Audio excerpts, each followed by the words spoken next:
इस साल को खत्म होने में महज कुछ ही दिन बाकी हैं। 2024 में उच्चतम न्यायालय की तरफ से कौन-कौन से अहम फैसले लिए गए, इसका पूरा लेखा-जोखा तैयार है। 1 अगस्त 2024 को ऐतिहासिक फैसले में उच्चतम न्यायालय ने राज्य सरकारों को अनुसूचित जातियों और अनुसूचित जनजातियों की श्रेणियों में सब कैटेगरी बनाने की इजाजत दी, ताकि समाज में असमानताओं को दूर किया जा सके और इसका फायदा सभी को बराबर मिल सके। पूर्व मुख्य न्यायाधीश डीवाई चंद्रचूड़ ने भेदभाव को दूर करने पर जोर दिया। हालांकि ये भी कहा कि सब कैटेगरी की जरूरत नहीं थी। सीजेआई के इस फैसले ने राजनीतिक बहस को जन्म दिया। इसका कुछ नेताओं ने समर्थन तो कुछ ने विरोध किया। बाबा साहब ने जो संविधान बनाया उसमें क्रीमी लेयर की कोई बात नहीं है। हम बाबा साहब के संविधान को ही मानेंगे और बाबा साहब ने संविधान में जो अनुसूचित जातियां और जनजातियों का आरक्षण किया है वो ही हम आरक्षण की व्यवस्था जारी रखें। उनकी टिप्पणी थी तो उसको वो भ्रम फैला रहे हैं कि क्रीमी लेयर वाली बात जो है सुप्रीम कोर्ट ने कह दी है, सरकार कुछ नहीं कर रही है, ये भ्रम फैला रहे थे। तो डायरेक्शन में और ऑब्जर्वेशन में फर्क होता है। डिसीजन में और ऑब्जर्वेशन में भी फर्क होता है। उनकी टिप्पणी थी। उच्चतम न्यायालय ने निजी संपत्ति को लेकर भी अहम फैसला सुनाया। ओनर्स एसोसिएशन बनाम महाराष्ट्र सरकार के मामले में उच्चतम न्यायालय ने कहा कि सरकार निजी संपत्तियों को सामुदायिक संसाधन के रूप में लेबल करके जब्त नहीं कर सकती। न्यायालय का ये ऐतिहासिक फैसला किसी भी व्यक्ति के संपत्ति के अधिकार को बनाए रखता है और राज्य की मनमानी कार्रवाई से बचाता है। उच्चतम न्यायालय के इस फैसले को पूरे देश में संपत्ति मालिकों की जीत करार दिया गया। यहाँ तक कि कोर्ट ने सरकारों के लिए निजी संपत्तियां अधिग्रहित करने के लिए सख्त शर्तें रखी। 39B and C said that the ownership and control of the material resources of the community are so distributed as best to subserve the common good. So I may have some wealth, you may have some wealth, but that is your personal wealth.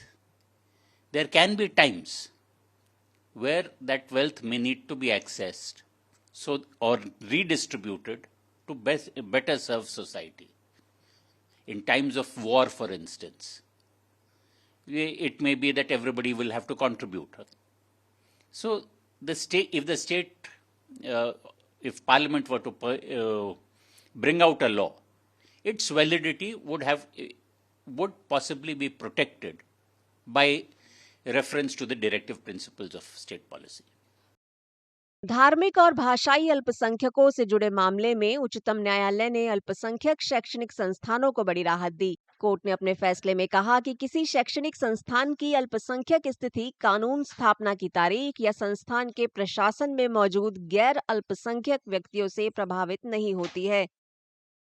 न्यायालय ने साफ कहा कि अल्पसंख्यक संस्थान के रूप में दर्जा हासिल करने के लिए इसे सिर्फ अल्पसंख्यक समुदाय की ओर से ही स्थापित किया जाना चाहिए। जरूरी नहीं कि उस समुदाय के सदस्यों की तरफ से चलाया जाए।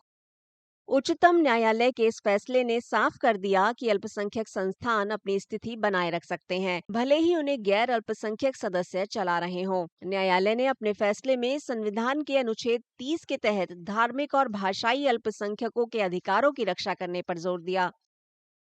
Nothing could have been better than this for Aligarh Muslim University and for thousands of minority institutions in the country. We must remember that minority institutions are not just of the religious minorities. You have hundreds of linguistic minority institutions of Hindus. I have been writing that Hindus are also a religious minority in some union territories and in some northeastern states. Now the Supreme Court majority bench had said that we need to look at who was the person who conceived the original idea of establishing an institution, for what purpose that institution was to be established, how the funds were collected, who donated the land, and the mere fact that the legislature passed a law does not take away the right of a minority institution to have minority character. साल 2024 में उच्चतम न्यायालय की तरफ से लिए गए ऐतिहासिक फैसलों में नागरिकता अधिनियम 1955 की धारा 6A की संवैधानिक वैधता को बरकरार रखना भी शामिल है। ये धारा 1966 और 1969 के बीच असम में आए भारतीय मूल के प्रवासियों को नागरिकता देती है। उच्चतम न्यायालय का ये फैसला उन लोगों के लिए राहत है जो लंबे समय से असम के सांस्कृतिक ताने बाने का हिस्सा रहे हैं। ये उनके अधिकारों और सामाजिक स्थिरता को सुनिश्चित करता है। Purpose of the legislation was to recognize the Accord, the Assam Accord, which was after protest that was caused due to migration and so on and so forth. And the court today has upheld the 6A provision that in effect made the law that follows the Accord, that there would be a cut-off date of 1966. Anyone who entered India and is ordinarily resident before 66 would be a citizen. Someone who came between 66 and 71 would, with the qualifying elements, would after 10 years become a citizen. And those who came after 71 will not be citizens. So that's what the accord was in rough, and that's what was recognized in the legislation. That legislation has been upheld. So what does it mean now? A lot of people are still hanging there. No. It just means anyone who had come before 71, 10 years have passed. Therefore, that person also would be a citizen. Among 2024 में उच्चतम न्यायालय की तरफ से लिए गए इन अहम फैसलों में बिल्किस बानो गैंगरेप के आरोपितों को रिहा करने का मामला भी शामिल है। न्यायालय ने गुजरात सरकार के रिहाई के आदेश को रद्द कर दिया था। बिल्किस बानो गैंगरेप के 11 दोषियों की रिहाई के आदेश को उच्चतम न्यायालय ने पलट दिया। इसके अलावा उच्चतम न्यायालय की ओर से चुनावी बॉन्ड को लेकर भी अहम फैसला लिया गया। न्यायालय ने 2018 की चुनावी बॉन्ड योजना को अमान्य कर दिया ताकि देश में स्वतंत्र और निष्पक्ष चुनाव हो सकें और चुनावी चंदे में पारदर्शिता आ सके। उच्चतम न्यायालय ने बुलडोजर कार्रवाई को लेकर भी फैसला सुनाया। अदालत ने अवैध बुलडोजर विध्वंस को रोकने, मौलिक अधिकारों को मजबूत करने, जवाबदेही को बढ़ाने के लिए दिशा निर्देश जारी किए।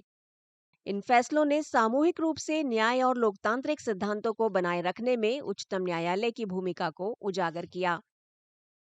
The Supreme Court has basically said that you cannot bulldoze people's properties just because they are accused of a crime. It has further laid down detailed directions as to how lawful demolitions are to be carried out. There may be cases of encroachments where demolitions are necessary, but even there you have to take all these precautions. किसी पे भी इल्जाम लगा के घर तोड़ देते थे। अब सुप्रीम कोर्ट ने दिशा निर्देश पास किया है कि आपको नोटिस देना पड़ेगा, कम से कम 15 दिन का वक्त देना पड़ेगा। जो कंपाउंडेबल है प्रॉपर्टी का पार्ट उसे कंपाउंड किया जाएगा और अधिकारियों पे एक जिम्मेदारी डाल दी गई कि अगर कोई अधिकारी गलती कर रहा है, कानून तोड़ रहा है इससे रिलेटेड, तो उनकी पर्सनल जिम्मेदारी होगी। अगर उन्होंने कोई प्रॉपर्टी डिमोलिश की है, इलीगली डिमोलिश की है, तो उसको रेस्टिट्यूट करने की। ये अपने आप में एक बहुत बड़ा प्रावधान बना दिया है कोर्ट ने। 2024 में न्यायपालिका में सबसे बड़ा बदलाव नवंबर में हुआ, जब भारत के मुख्य न्यायाधीश DY चंद्रचूड़ सेवानिवृत्त हो गए। उन्हें देश में हमेशा कुछ ऐतिहासिक फैसलों के लिए याद किया जाएगा।